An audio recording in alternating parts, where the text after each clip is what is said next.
नमस्कार, मैं हूं प्रियंका। आप सभी देख रहे हैं news 21। Doctor Ambedkar memorial welfare society की ओर से आज डॉक्टर बी.आर. अंबेडकर की 134वीं जयंती समारोह का आयोजन किया गया। समाज को एकता और समरसता का संदेश देने वाले इस कार्यक्रम में सभी वर्गों के लोग शामिल हुए। सोसाइटी महासचिव जी.एल. वर्मा के अनुसार समारोह में बाबा साहेब की पुष्पांजलि अर्पित की गई और उनके जीवन पर आधारित सांस्कृतिक प्रस्तुतियां दी गई। कार्यक्रम में all India general insurance SC/ST employees welfare association सहित 3 संस्थाओं द्वारा 500 व्यक्तियों को 1-1 लाख रुपए की निःशुल्क दुर्घटना बीमा पॉलिसी भी दी गई। मुख्य अतिथि मुख्यमंत्री विजय लाल शर्मा के साथ ही उप मुख्यमंत्री प्रेमचंद बैरवा, मंत्री अविनाश गहलोत, जोगेश्वर गर्ग और सांसद मंजू शर्मा सहित कई गणमान्य लोग मौजूद रहे। वेलफेयर सबसे बड़ी संस्था है और इसकी सभी सहयोगी संस्थाएं किसी न किसी रूप में आज अंबेडकर जयंती पर आयोजन कर रही है। आज सुबह सबसे पहले जो है एकता नवनिर्माण ट्रस्ट ने रन फॉर इक्वलिटी किया, JLN मार्ग पे किया और ये छठी दौड़ थी। ऐसे ही जो है हमारे यहाँ पर जो है इंश्योरेंस कंपनीज की जो SC/ST एम्प्लॉयज जो एसोसिएशंस हैं उन्होंने कैंप लगाकर 500 व्यक्तियों का निःशुल्क बीमा किया है एक्सीडेंट का। और जो भी कार्यक्रम दूसरी तरीके से इसको सपोर्ट करने के लिए हो रहे हैं, शाम को कई जगह सांस्कृतिक कार्यक्रम होंगे और विभिन्न क्षेत्रों से यहाँ रैलियाँ भी आई हैं।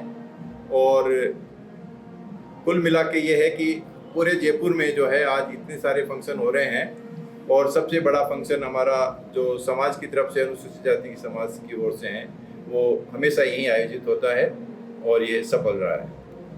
ठीक है, देखिए कि भारत रत्न डॉक्टर भीमराव अंबेडकर साहब जो कि मैं कहूँगा एक युग पुरुष के रूप में हमारे देश में आए और आधुनिक भारत की जो संरचना, जो नींव, जो बहुत से पॉलिसीज़, बहुत से उन्होंने जो कॉन्सेप्ट दिए वो आधुनिक भारत के निर्माण में बहुत सहयोगी रहे। और सबसे बड़ी बात, भारतीय गणतंत्र जब लागू हुआ, जब हमारा भारत का संविधान था, उस प्रारूप समिति के अध्यक्ष डॉक्टर भीमराव अंबेडकर साहब थे।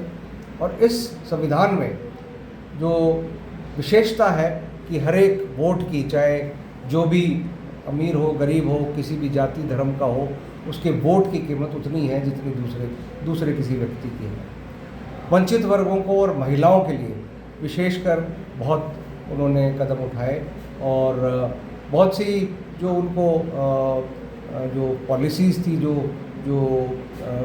उन्होंने नियम बनाए, जो भी सरकारों को निर्देश के रूप में उन्होंने संविधान में डाले, उन सब के कारण आधुनिक भारत में वंचित वर्गों की स्थिति में काफ़ी सुधार आया है।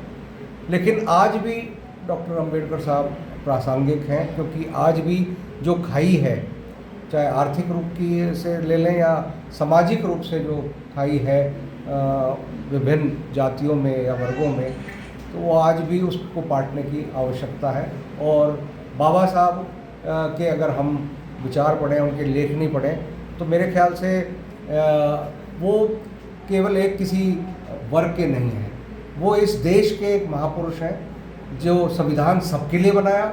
महिलाएं के जो हक हैं, अधिकार हैं, वो सब महिलाओं को दिए और जो भी उन्होंने बात की वो सबके लिए की।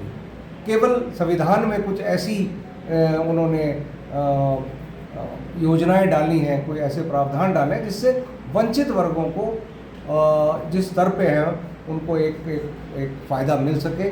और मेरा मानना है कि जब तक हमारे देश में भेदभाव, ऊंच नीच, असमानता जब तक रहेगी, तब तक भारत एक मजबूत विकसित राष्ट्र नहीं बन सकता। तो हम सबके हित में है कि हमारे जो वंचित कमज़ोर वर्ग के लोग हैं उनको हम जोड़ें, उनको हम आर्थिक संबल दें, उनको सामाजिक रूप से हम उनको सम्मान समझें, उनको आत्मसम्मान से जीने का जो है अधिकार वो लगातार दें, ताकि इस महान राष्ट्र की जो सोच है सबकी, वो हम लोग उस सपने को पूरा कर सकें।